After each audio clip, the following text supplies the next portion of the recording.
हमारे समस्त प्रिय विद्यार्थियों का आपके अपने YouTube चैनल पर बहुत बहुत स्वागत है। आज के संस्कृत साहित्य की इस क्लास में हम आपको बताने वाले हैं संस्कृत नाट्य साहित्य रूपक या नाटकों का उद्भव व विकास किस तरह से रहा है, इनका क्या विकास क्रम रहा है। एक पूरी विकास यात्रा हम आपको बताने वाले हैं इस वीडियो में। तो दोस्तों अच्छे से पूरी वीडियो को देखना है। मित्रों ये हमारा जो टॉपिक है ये कॉमन टॉपिक है, चाहे आप रीट के लिए पढ़ सकते हैं, सेकंड ग्रेड के लिए, फर्स्ट ग्रेड के लिए, सीटेट इत्यादि किसी भी एग्जाम के लिए आप पढ़िए। जहां पर साहित्य आपकी आती है तो वहां पर निश्चित रूप से यहां से प्रश्न आपका बनेगा। ठीक है, तो चलिए आज की क्लास शुरू कर लेते हैं। तो देखिए स्क्रीन पर आपको दिख रहा होगा, यहां पर हमारी क्लास है संस्कृत नाट्य साहित्य या फिर रूपकों नाटकों का उद्भव व विकास किस तरह से हुआ है, इसके विषय में हम पूरी जानकारी आज इस क्लास के माध्यम से देने वाले हैं। देखिए दोस्तों, हम जानते हैं कि नाट्य साहित्य की उत्पत्ति या नाटक की उत्पत्ति की जब बात आती है तो इसमें कई मत अलग अलग बताए जाते हैं। तो हम यहाँ पर तीन मतों की विशेष रूप से हम बात करेंगे जो नाटक के संबंध में कहे जाते हैं।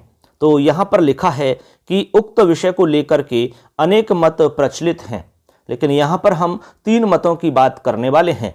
तो सबसे पहला हमारा मत है नाट्य उत्पत्ति के विषय में, देववाद मत।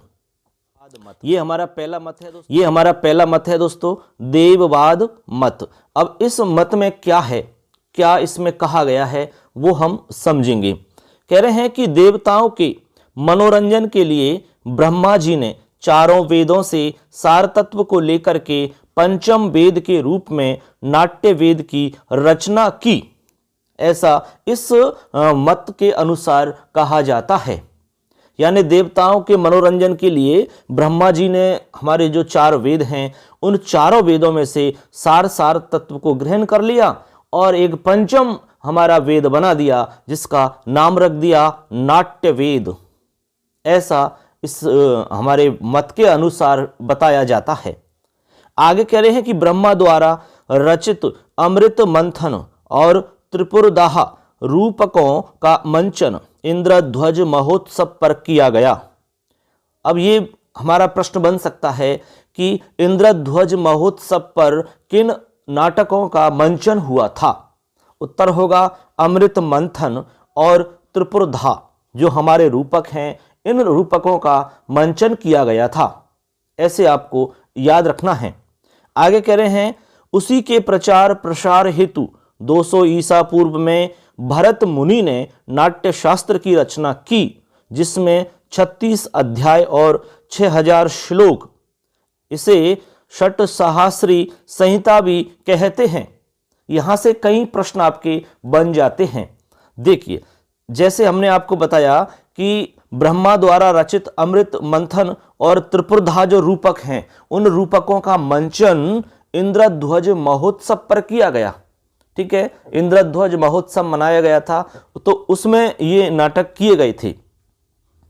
कह रहे हैं कि आगे इसी के प्रचार प्रसार के लिए 200 ईसा पूर्व में भरत मुनि ने नाट्य शास्त्र की रचना कर डाली। फिर उसी के प्रचार प्रसार के लिए जो परंपरा चल रही है ब्रह्मा जी के द्वारा बनाए हुए नाटकों के माध्यम से, उसी का प्रचार प्रसार करना एक उद्देश्य बना करके भरत मुनि जी ने नाट्य शास्त्र की रचना कर दी। अब नाट्य शास्त्र के अंदर 36 अध्याय हैं और 6000 श्लोक हैं। तो मित्रों यहां से प्रश्न बन सकता है कि नाट्य शास्त्र के रचयिता हैं तो भरत मुनि आपको लिखना होगा। इसके अलावा नाट्य शास्त्र में कितने अध्याय हैं? उत्तर होगा 36। प्रश्न आ गया नाट्य शास्त्र में कितने श्लोक हैं? उत्तर होगा 6000। प्रश्न आ गया नाट्य शास्त्र को किस उपनाम से भी जाना जाता है? तो उत्तर होगा षट सहस्री संहिता। ये कई प्रश्न यहां से आपके बन रहे हैं। इस तरह से मित्रों यहां हमने आपको बता दिए। तो देखिए यहां से 4-5 प्रश्न आपके बन रहे हैं, इनको अच्छे से अपने मस्तिष्क में रखना है। यहां से कोई भी प्रश्न बनता है तो आपका गलत नहीं होना चाहिए। तो ये हमारा देववाद मत हो जाता है। इस मत में क्या बताया गया है वो मैंने पूरा डिटेल से समझा दिया है। अब चलते हैं अगला मत आपको हम बताते हैं, संवाद सूक्तवाद। देखते हैं इसमें क्या कहा गया है। देखिए, अब देखिए मित्रों, अगला हमारा जो मत है वो है संवाद सूक्तवाद मत। तो इसके बारे में हम आपको जानकारी देते हैं। संवाद सूक्तवाद मत क्या है? कहते हैं कि प्रो सिल्वा लेवी व प्रो मैक्स मूलर के अनुसार ऋग्वेद के पुरूरवा उर्वशी अगस्त्य लोपा मुद्रा इंद्र इंद्रायणी यम यमी शर्मा पणि विश्वामित्र नदी इत्यादि संवाद सूक्तों से नाटक की उत्पत्ति हुई है, ऐसा संवाद सूक्तवाद मत में माना जा रहा है। तो आप समझ गए होंगे संवाद सूक्तवाद मत क्या कहता है। ये सिल्वा लेवी और मैक्स मूलर के अनुसार कहा जा रहा है क्या कि पुरूरवा उर्वशी, अगस्त्य लोपामुद्रा, इंद्र इंद्रायणी, यम यमी, शर्मा पणि, विश्वामित्र नदी इत्यादि जो संवाद सूक्त हैं हमारे, इन संवाद सूक्तों से नाटक की उत्पत्ति हुई है, ऐसा यहां पर कहा गया है। ठीक है ना। मान लो प्रश्न आता है कि संवाद सूक्त के अनुसार नाट्योत्पत्ति के विषय में क्या कहा गया है, तो आपको ये सारी बातें ध्यान रखनी होंगी, तभी जाकर के आप ये कार्य अच्छे से समझ सकते हैं। तो इस तरह से मित्रों यहां से सवाल आ सकता है कि संवाद सूक्तवाद मत के अनुसार क्या कहा गया है। ठीक है। या फिर आ सकता है कि भाई संवाद सूक्तों से नाटक की उत्पत्ति हुई है, ऐसा किस मत के अनुसार स्वीकार किया जाता है। तो उत्तर हो जाएगा संवाद सूक्तवाद मत में ऐसा कहा गया है। किसके अनुसार? प्रो सिल्वा लेवी और प्रो मैक्स मूलर के अनुसार ऐसा कहा गया है। तो ये आप याद रखेंगे इस मत में। ठीक है ना। आगे चलिए अगला मत हम देखते हैं। इसमें पुतलिका नृत्य, तीसरा हमारा मत है, इसमें स्क्रीन पर दिख रहा होगा आपको, पुतलिका नृत्यवाद मत। कौन सा है? पुतलिका नृत्यवाद मत। इसमें कहते हैं डॉक्टर पिशेल के अनुसार कठपुतली के नाच से नाटक की उत्पत्ति हुई है। बहुत ही बढ़िया प्रश्न यहां से बन सकता है। प्रश्न आ गया, मान लो कि कठपुतली से नाटक की उत्पत्ति किस वाद के अनुसार स्वीकार किया जाता है, या किस वाद में ऐसा कहा गया है? तो पुतलिका नृत्यवाद में ऐसा कहा गया है। प्रश्न यूं भी आ सकता है कि पुतलिका नृत्यवाद के अनुसार नाट्योत्पत्ति किस तरह से हुई है, या कैसे बताई गई है, या किस तरह से स्वीकार की गई है। तो दोस्तों यहां से प्रश्न किसी भी रूप में बन सकता है। आपको तो केवल विषय वस्तु समझ में आनी चाहिए। यदि पूरी विषय वस्तु याद रहेगी तो आपका सवाल गलत नहीं होगा। तो याद रखना है, डॉक्टर पिशेल के अनुसार कठपुतली के नाच से नाटक की उत्पत्ति हुई है। पुतलिका नृत्यवाद में ऐसा कहा गया है। ठीक है ना। अब ये हमारे 3 वाद हो जाते हैं। देववाद हो गया पहला, और उसके बाद में संवाद सूक्तवाद हो गया, और उसके बाद में पुतलिका नृत्यवाद हो गया। अब हम आगे चलते हैं। आगे जो हमारे कुछ विशेष फैक्ट हैं इस उद्भव और विकास से संबंधित, उनकी भी चर्चा करते हैं। चलिए आगे चलते हैं आगे। और आगे यहाँ पर स्क्रीन पर दिख रहा होगा आपको, लिखा है कि आधुनिक विद्वानों के अनुसार चारों वेदों से सार तत्व को ग्रहण करके नाटकों का प्रारंभ हुआ है। ये एक फैक्ट हमारे सामने आता है सार रूप में। ठीक है। जो हमने 3 वाद बताए, उन वादों के आधार पर एक सारांश में यहां पर कहा जा रहा है। आधुनिक जो विद्वान हैं उन्होंने ऐसा माना है कि चारों वेदों से सार तत्व को ग्रहण करके नाटकों का प्रारंभ हुआ है।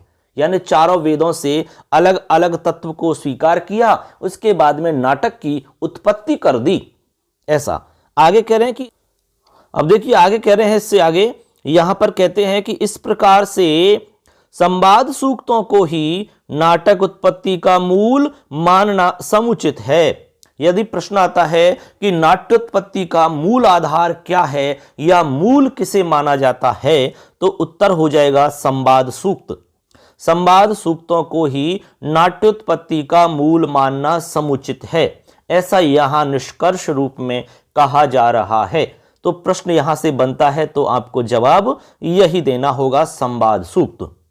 आगे इसमें बहुत ही मोस्ट फैक्ट है हमारा, देखिए नाटकों का प्रारंभ सर्वप्रथम भारत में ही हुआ है। प्रश्न आ सकता है आपका, नाटकों का प्रारंभ सर्वप्रथम कहां हुआ? तो उत्तर हो जाएगा भारत में। ठीक है ना। तो कितना बढ़िया फैक्ट है। ऐसे करके आपको इन सभी फैक्टों को ध्यान रखना है। मैंने एक एक बिंदु को लेकर के वीडियो बनाए हैं जिससे कि आप अच्छे से समझ सको, क्योंकि मिक्स बनाने पर थोड़ी सी दिक्कत आती है, वीडियो काफ़ी लंबा हो जाता है। तो इसमें सेपरेट बताया मैंने कि नाट्योत्पत्ति किस तरह से हुई है, किस तरह से उसका उद्भव विकास रहा है। अब हम आगे बात करते हैं, एक पूरी प्रोसेस हम आपको बता रहे हैं कि किस तरह से हमारा नाट्योत्पत्ति का एक जो विकास क्रम है वो चलता है, और हम कालिदास, शूद्रक, विशाखादत्त, भवभूति तक हम किस तरह से उत्तर बढ़ते चले गए हैं। पूरी प्रोसेस हम जानते हैं। देखिए स्क्रीन पर, देखिए दोस्तों, देखिए मित्रों, स्क्रीन पर दिख रहा होगा आपको, हम पूरी प्रोसेस बता रहे हैं आपको, बिल्कुल विकास यात्रा पूरी की पूरी आपको यहां समझ में आ जाएगी, किस तरह से नाट्य उत्पत्ति या नाटकों का उद्भव व विकास हुआ है। तो सबसे पहले हम बता रहे हैं ऋग्वेद के संवाद सूक्त। ऋग्वेद के संवाद सूक्तों से हमें जानकारी मिलती है नाट्योत्पत्ति के विषय में। पहली चीज तो आपको यह समझनी है, कहां से? ऋग्वेद के जो संवाद सूक्त हैं। हमने आपको जो संवाद सूक्त बात बताया था उसमें भी कई हमने आपको ऐसे संवाद सूक्त बताए थे, जैसे कि पूर्वा उर्वशी है, अगस्त्य लोपामुद्रा है, यम यमी है, शर्मापणि, विश्वामित्र नदी, ऐसे कई हमारे संवाद सूक्त हैं जहां से नाटक की उत्पत्ति हुई है। तो सबसे पहला हमारा यही बिंदु रहेगा कि ऋग्वेद के संवाद सूक्तों से नाटक की उत्पत्ति मतलब मानी जाती है। हमें यहां से इस विषय में जानकारी प्राप्त होती है। आगे है रामायण महाभारत के समय भी प्रचलन। ये भी बात फैक्ट में आपको ध्यान रखनी है कि नाटक की जो एक नाटक का प्रचलन या नाटक के विषय की जानकारी है वो रामायण और महाभारत के समय भी प्रचलन में रही है। इसका मतलब रामायण महाभारत के समय भी नाटक के बारे में लोग जानने लगे और यहाँ भी नाटक का प्रचलन होने लगा। आगे बता रहे हैं कि रामायण और कौवेर रंभाविसार नाटकों का उल्लेख प्राप्त होता है। ठीक है, तो इससे भी पता चलता है कि भाई रामायण के समय और महाभारत के समय भी नाटक का प्रचलन था। रामायण और कौवेर रंभाविसार नाटक जो हैं उनका भी उल्लेख प्राप्त होता है। तो इनसे यही निष्कर्ष निकलता है कि भाई नाटक प्रचलन में है।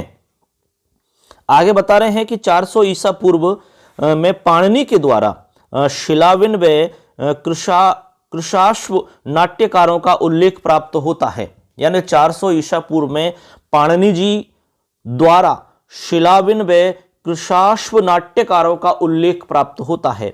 यानी पाणिनि जी ने दो नाट्यकारों का यहां पर उल्लेख किया है। शिलाविन और कृशाश्व नाट्यकार जो हैं उनका उल्लेख हमें प्राप्त होता है पाणिनि जी के द्वारा। तो इससे क्या निष्कर्ष निकलता है? इससे यही निष्कर्ष निकलेगा कि इस समय भी नाटक जो थे वो प्रचलन में रहे हैं। ठीक है ना। ऐसे तो धीरे धीरे हम उत्तर इस नाटक की विकास यात्रा को आगे बढ़ा रहे हैं। आगे देखिए, फिर आगे कह रहे हैं पाणिनि के द्वारा जाम्बती विजय और पाताल विजय नाटक की रचना करना। अब देखो धीरे धीरे नाटक की उत्पत्ति हो रही है ना, तो पाणिनि जी के द्वारा जाम्बती विजय और पाताल विजय जो नाटक हैं उनकी रचना यहाँ पर बताई जाती है। यानी पाणिनि जी के दो नाटक बताए जा रहे हैं, जाम्बती विजय और पाताल विजयम। इनको याद रखना, यहां से प्रश्न आपका बन सकता है। आगे कह रहे हैं कि पतंजलि के द्वारा कंस वध और बलि वध नाटकों का उल्लेख प्राप्त होता है। अब देखिए पाणिनि के बाद में पतंजलि के द्वारा भी यहां पर नाटकों का उल्लेख प्राप्त हो रहा है। एक तो कंस वध और बलि वध, नाम याद रखना कि कंस वध और बलि वध नाटक किसके हैं? तो पतंजलि जी के हैं, और जाम्बती विजयम पाताल विजयम पाणिनि जी के द्वारा रचित हैं।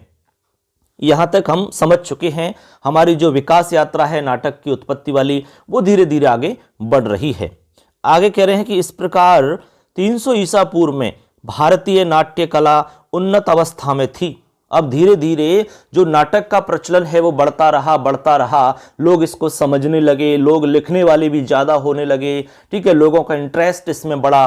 तो धीरे धीरे बता रहे हैं कि 300 ईसा पूर्व में भारतीय नाट्य कला की उन्नत अवस्था थी। यानी उन्नत अवस्था में थी, बहुत ही बढ़िया अवस्था में थी हमारी भारतीय नाट्य कला। क्योंकि इस समय लोग बहुत ज़्यादा इसके बारे में समझ चुके थे, लोग लिखने वाले बहुत हो गए थे और धीरे धीरे इसका प्रचलन लोगों में मतलब बढ़ता रहा ऐसे। तो यहाँ पर सबसे मेन फैक्ट अब हमारे सामने आता है भास जी का नाम। भास प्रथम स्वतंत्र नाट्यकार कहे जाते हैं।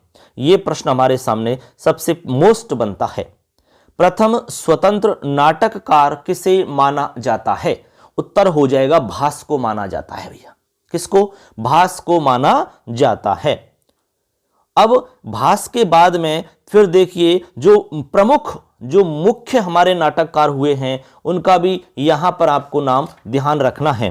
कालिदास जी हुए हैं, शूद्रक जी हुए हैं, विशाखा दत्त जी हुए हैं और भवभूति जी हुए हैं। ऐसे करके ये हमारे प्रमुख नाट्यकार हुए हैं। वैसे तो नाटककार और भी बहुत सारे हैं, लेकिन आपको यहाँ पर ये विशेष जो हैं उनका नाम हमने यहाँ बताया है। इस तरह से हमारी नाटक की उत्पत्ति वाली जो एक विकास यात्रा है वो उत्तर आगे बढ़ती रही। तो अब आप समझ गए होंगे कि किस तरह से हमारे नाटक शास्त्र या नाट्य रूपक शास्त्र या नाट्य, तो अब आप अच्छे से समझ चुके होंगे कि किस तरह संस्कृत नाट्य साहित्य रूपकों नाटकों का उद्भव व विकास माना जाता है। तो ये हमने एक पूरी विकास यात्रा आपको बताई है, बिल्कुल स्टार्टिंग से लेकर के ऋग्वेद के संवाद सूक्तों से लेकर के आपको हमने भास, कालिदास, शूद्रक, विशाखा दत्त और भवभूति तक की एक पूरी की पूरी लंबी यात्रा को यहाँ पर सरल रूप में समझाने का प्रयास किया है। तो उम्मीद करते हैं आप अच्छे से समझ चुके होंगे। यहाँ जहाँ पर मैंने फैक्ट बताए हैं और जहाँ से क्वेश्चन बताया कि ऐसे बन सकता है वो आपको ध्यान रखना है, ठीक है ना। जैसे हमने कहा कि भाई जैसे पाणिनि द्वारा कौन कौन से नाट्यकारों का उल्लेख किया गया है। जाम्बवती विजय, पाताल विजयम नाटक की रचना किसने की है। कंसबद्ध, बलिबद्ध नाटक का उल्लेख मतलब नाटकों का जो उल्लेख हो रहा है वो किसने मतलब किस के द्वारा रचित हैं, किसने लिखे हैं। इसके अलावा भारतीय नाट्य कला की उन्नत अवस्था कब मानी जाती है और प्रथम स्वतंत्र नाटककार किसे माना जाता है। ऐसे आप कई प्रश्नों को यहाँ से अच्छे से समझ सकते हैं। तो ऐसे करके आज की हमारी क्लास में इतना ही मैटर हम बताएंगे और आगे हम आपको भास जी के बारे में पूरी डिटेल बताने वाले हैं। भास का पूरा परिचय रहेगा और इनके जितने भी हमारे नाटक हैं, 13 नाटक भास जी के बताए जाते हैं, उन 13 नाटकों के बारे में आपको संक्षेप में जानकारी मिलेगी। जो एग्जाम में पूछे जाने वाले हमारे फैक्ट हैं वो सब आपको मिल जाएंगे। तो ये हमारी क्लास पूरी होती है। अच्छे से आपको देखना, अपने दोस्तों को शेयर करना है और चैनल को जरूर सब्सक्राइब कर लेना, क्योंकि यहाँ पर आपको ऐसा ही मैटर हमेशा मिलता रहेगा दोस्तों। सबके लिए धन्यवाद। जय हिंद।